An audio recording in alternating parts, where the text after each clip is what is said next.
Good evening. A really warm welcome for everybody. It's so nice to kind of share the Dharma. Even though you're not here in the room with me, I do feel kind of connected. I know I recognize some of the names in the chat and imagining sitting with you all. It's really lovely. So today I want to talk a little bit about the Buddha before he was awakened. I guess technically he then, before awakening, was called a bodhisattva, or Buddha to be, or maybe his given name Gautama. Some people pronounce it Gautama. In Pali we would say Gautama, there's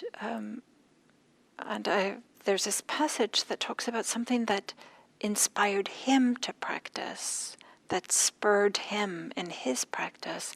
And it's not the usual heavenly messengers that we often think about as what caused the bodhisattva, the Buddha, to leave this opulent lifestyle and go be a mendicant and finding a way towards awakening, but something else.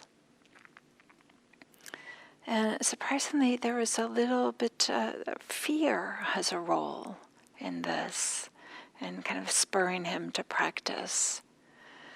And so, there's some verses that the Buddha says that in response to what's happening in his contemporary time, he tells a story of what happened back before his awakening. So what's happening in the contemporary time of when the Buddha is speaking, or the tradition holds when he was speaking, according to the commentaries, which were composed many hundreds of years, maybe even 1,000 years after the time of the Buddha. So the story is, maybe it doesn't matter so much whether this is true, but the story is that there was two groups of people that were quarreling, that were fighting. One group was the Shakya clan. You might, sometimes the Buddha is called Shakya Muni. That means sage from the Shakyas. So the people of the Shakya clan were quarreling with people from the Kosalian clan. There's these two groups of people. And both groups had made irrigation channels on the Rohini River, which formed the border between the two regions of where these two different groups of people lived. So in one year there was very little water. Maybe it was a drought, we might imagine. And so they were fighting over who could get the water. The irrigation channels that each group had created, they were disputing, and they were fighting and insulting each other, and just escalated until the two armies met on the two different banks of the river. So then the Buddha hears about this; his own people are fighting, and he goes and he gives a talk. And he describes how seeing people quarrel before he was awakened served as an impetus, served as a spur for his awakening. And this is captured in verses, in a poem, maybe perhaps we can think about this. And I modified the verse just a little bit to make it a little bit more cohesive for what we're doing here. So I'll read the whole excerpt, and then I'll unpack it a little bit, and we can discuss it. So it starts this way: just look at people and their quarrels.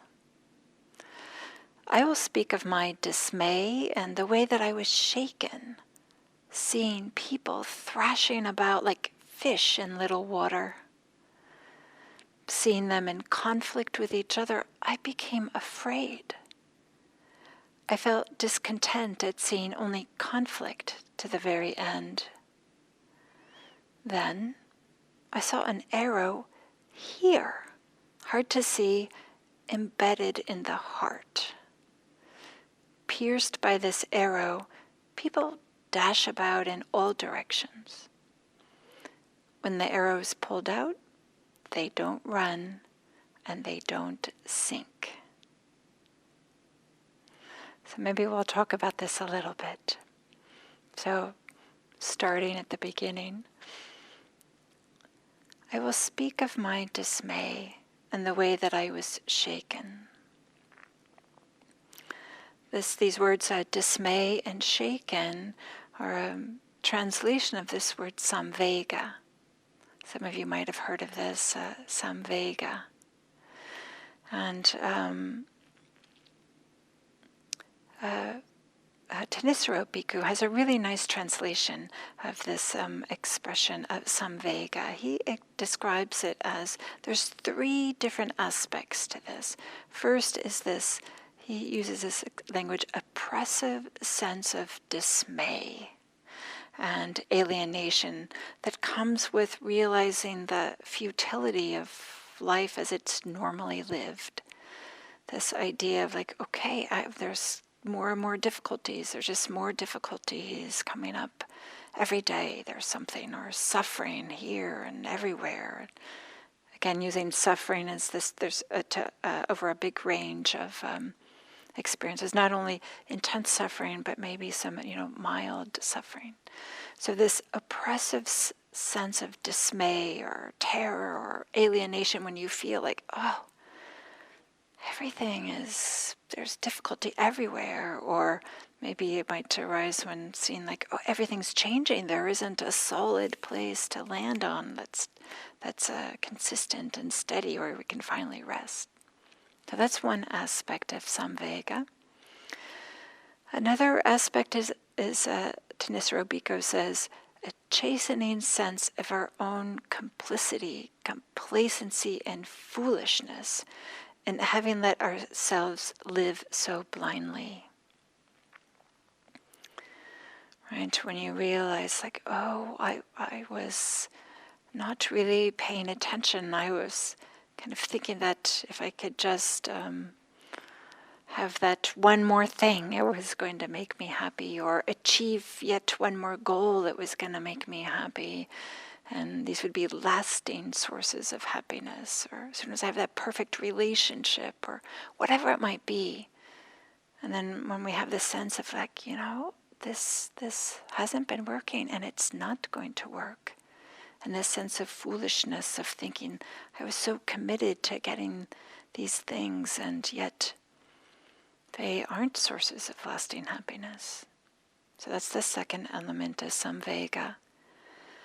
And then the third element is this sense of urgency, this sense of maybe this energy that arises of wanting to find a different way, wanting to practice. And in the Buddhist sense, they use this word samvegas for what motivated the Bodhisattva Gautama, motivated him to leave the palace, to leave that opulent lifestyle, is this sense of, okay, this looking around and, oh, this all here isn't a way towards freedom. How can I find a way to freedom? So that's samvega. So these verses start with, look at people and their quarrels.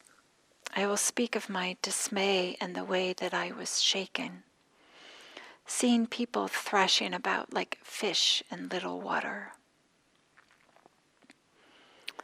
I will say that for me, that a number of years ago, that I had some neighbors that would regularly around 9 p.m., the yelling would start. And I couldn't quite understand what they were saying. It might not have been in a language that I understood, but nevertheless, just the yelling. And I was shaken. I was surprised by how affected I was by just overhearing other people that I didn't even know. I wasn't exactly sure which apartment it came from. But how it's really troubling.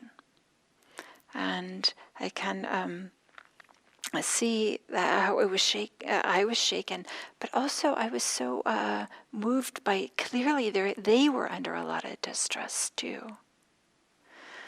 And the Buddha, he describes it, seeing people thrashing about like fish in little water. That feels heartbreaking, right? Fish in little water, not being able to breathe, and feeling the desperation, doing whatever you can. And perhaps the reason why you're in little water is because you're in a puddle, or, that maybe the river that used to flow readily now is having less and less water. Maybe the irrigation channels have been cut by the Shakyan people or the Kosalian people, but the fish running out of water, and like also as the people are running out of water. And there's like limited things you can do. For me, it's very evocative, this thrashing about like fish in little water. And this sense of, well, what can we do? So the thrashing about, the opposite of being collected, and the opposite of taking a meditation posture, right, is thrashing about. And then the verses continue. Seeing them in conflict with each other, I became afraid. I felt discontent at seeing only conflict to the very end. So it's not clear exactly what the Bodhisattva is afraid of here. Seeing them in conflict with each other, I became afraid. So maybe just like how I described how I felt shaken here, seeing other people quarreling, maybe he became afraid too, this unsettledness. Maybe he's concerned that the strife, the hostility, the enmity that he's seeing will spill over, and he'll be affected. Maybe he's afraid because he sees that these are people that he cares about, and that they will harm each other. Maybe he won't be harmed, but people that he cares about will be harmed. Maybe he's afraid that it will never end. There's lots of stories of family feuds that seem to not end, or I'm sure all of us, especially these days, we can think of some different groups that just seem to be warring in so many different ways that these disputes show up, and it's really unsettling and frightening, especially if they're leaders and they're thrashing about like fish in little water.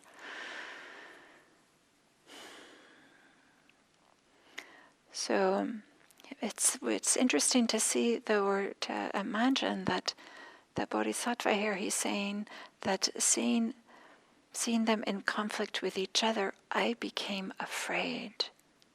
I felt discontent at seeing only conflict to the very end. This idea that maybe I couldn't see a way out. Couldn't see, how is this going to end? If there's always some one-upmanship, or if there's some really digging in with the heels of not willing to see the other's point of view, or not willing to be flexible, or to admit a person made a mistake and that maybe somebody else has a better idea, or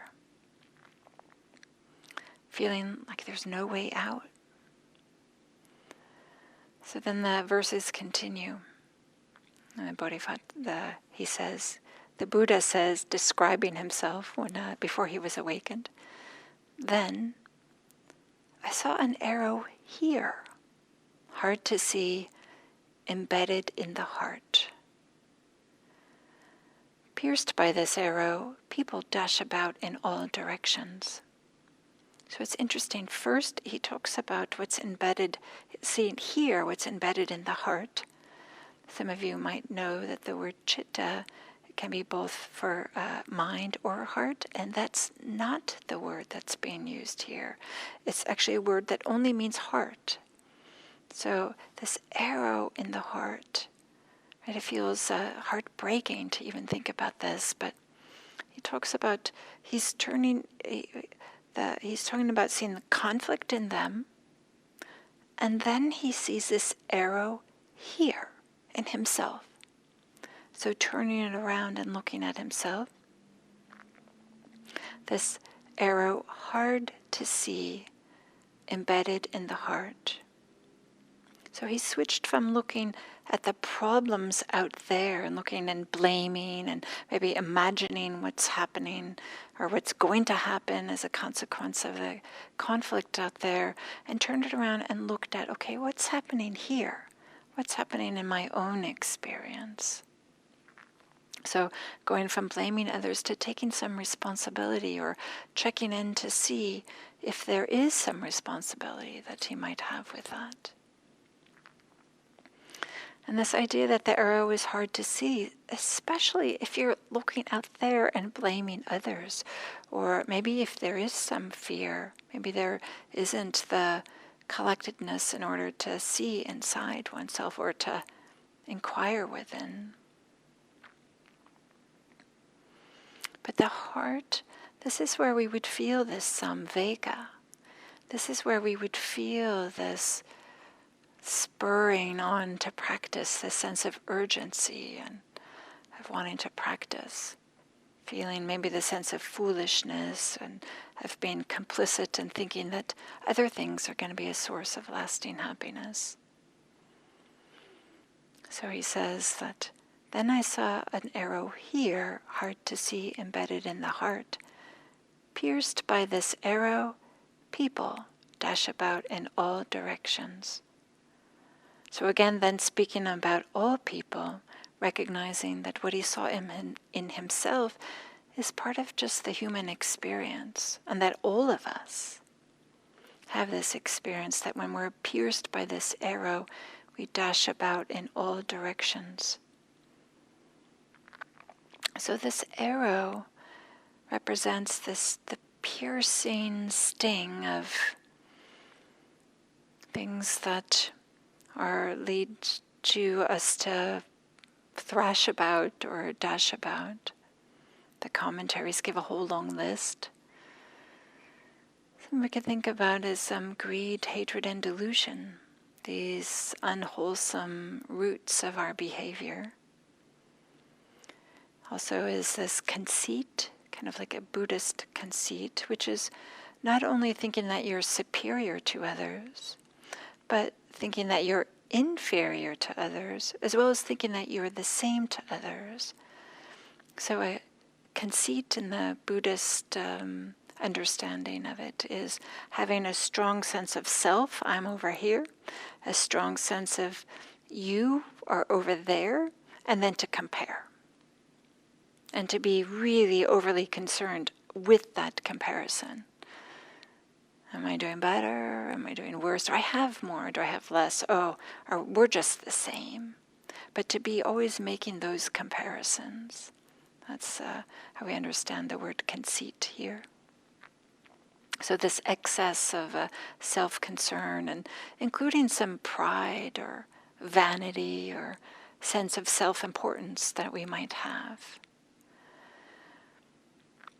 Especially when we compare ourselves with others. So this is part of what the sting of the arrow is, being pierced in the heart. Also, we can understand these arrow to be views that we're really attached to, holding on to, whether these are speculative views, postulating about things that we don't know about, including metaphysical views, or maybe things that predicting what's going to happen, but then getting really attached to our predictions and somehow convinced that about what's going to happen. Or views about a self. I'm like this. I have been in the past. I'll always be this way in the future. I'm like this. I'm a person who can't get settled for a meditation. I'm a person who's always sad. Or I'm a person who can never have greater and greater levels of freedom. all these views that we have about ourselves, or what it's like to be this version of ourselves right now. So these are all the darts, these are all the arrows that are hard to see but embedded in the heart that the Buddha saw. Before he was awakened, he saw that all these different ways of that we can get tripped up, or the sting of the arrow maybe is like a constriction, a pinching, a contraction. It's a little bit of feeling uncomfortable. And then this verse says that they talks about the consequences of having this arrow in the heart. Pierced by this arrow, people dash about in all directions. We could understand dashed about in all directions in a number of different ways. And maybe we can think about it literally and metaphorically.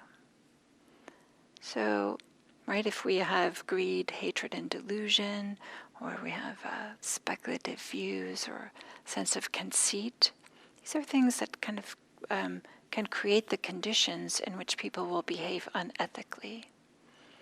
So to dash about in all directions can be to go astray and to behave in a way that's unwholesome, unskillful, unhelpful.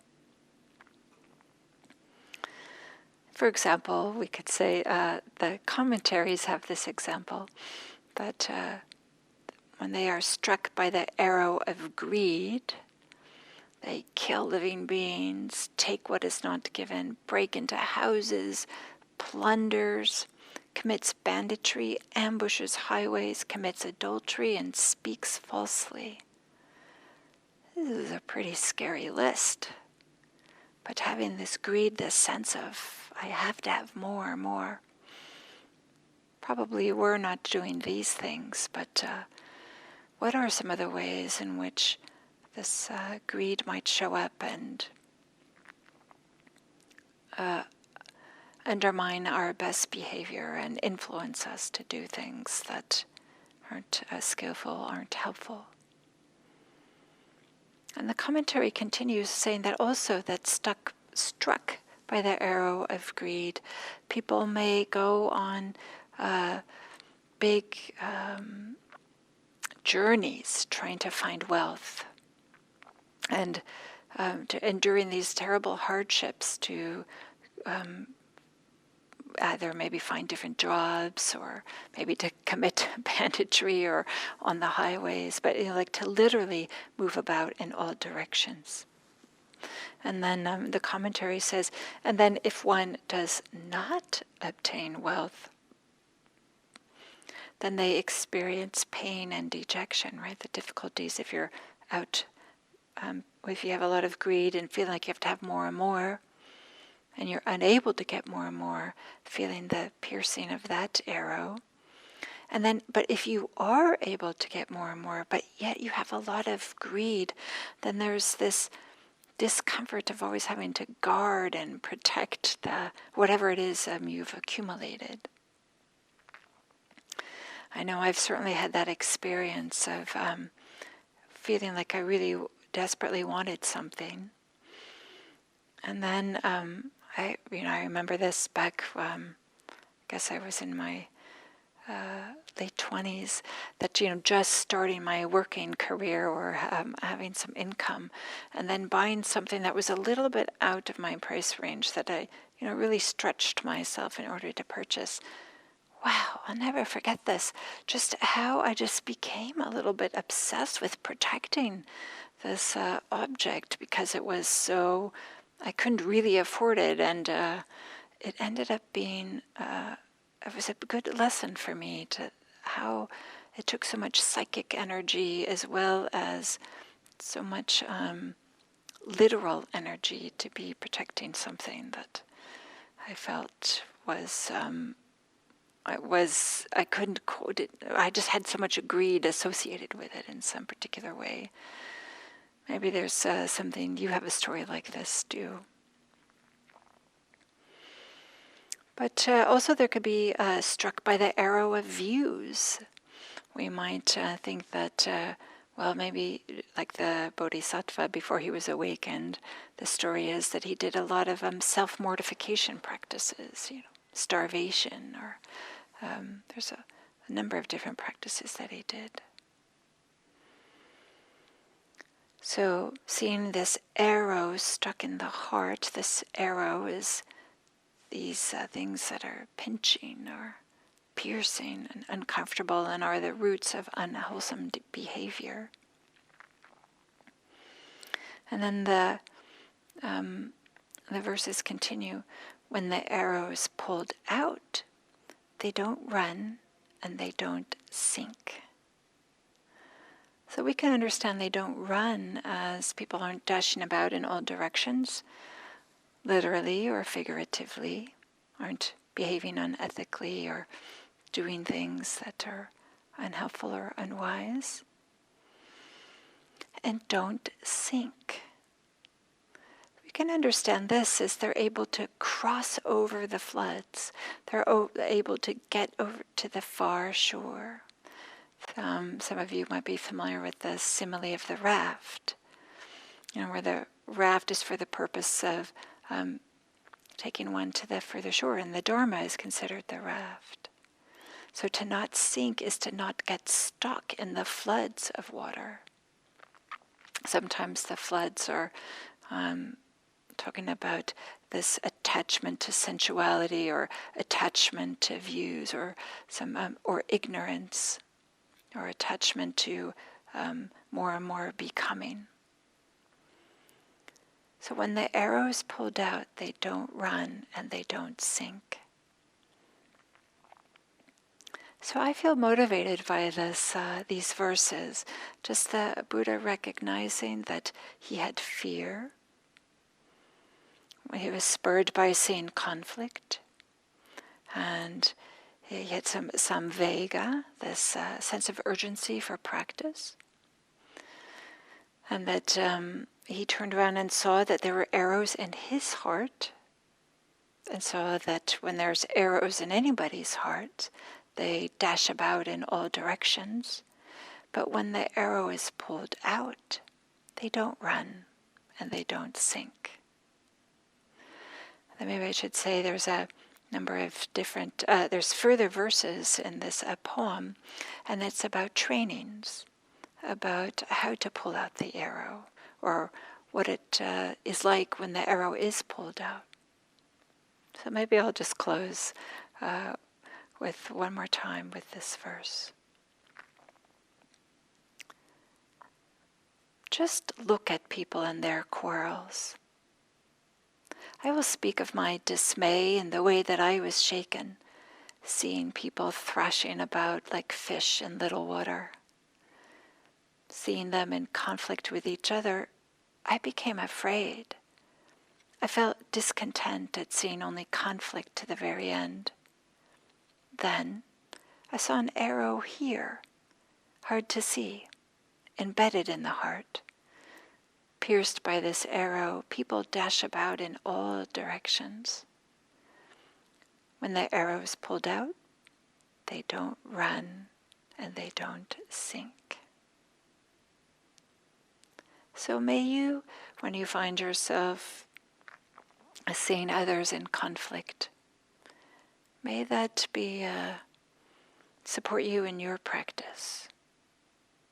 Support you to look and see if there's something inside of you that you can do to help you find some more ease or some more calm in the midst of a whole bunch of conflict when you're seeing others be in conflict. And maybe be reminded that the Bodhisattva, before he was awakened, he was disturbed, he was troubled by seeing people in conflict.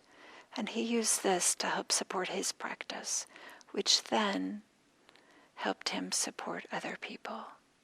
So in the same way, might we be spurred to practice by seeing conflict, and might we be able to help others? Thank you.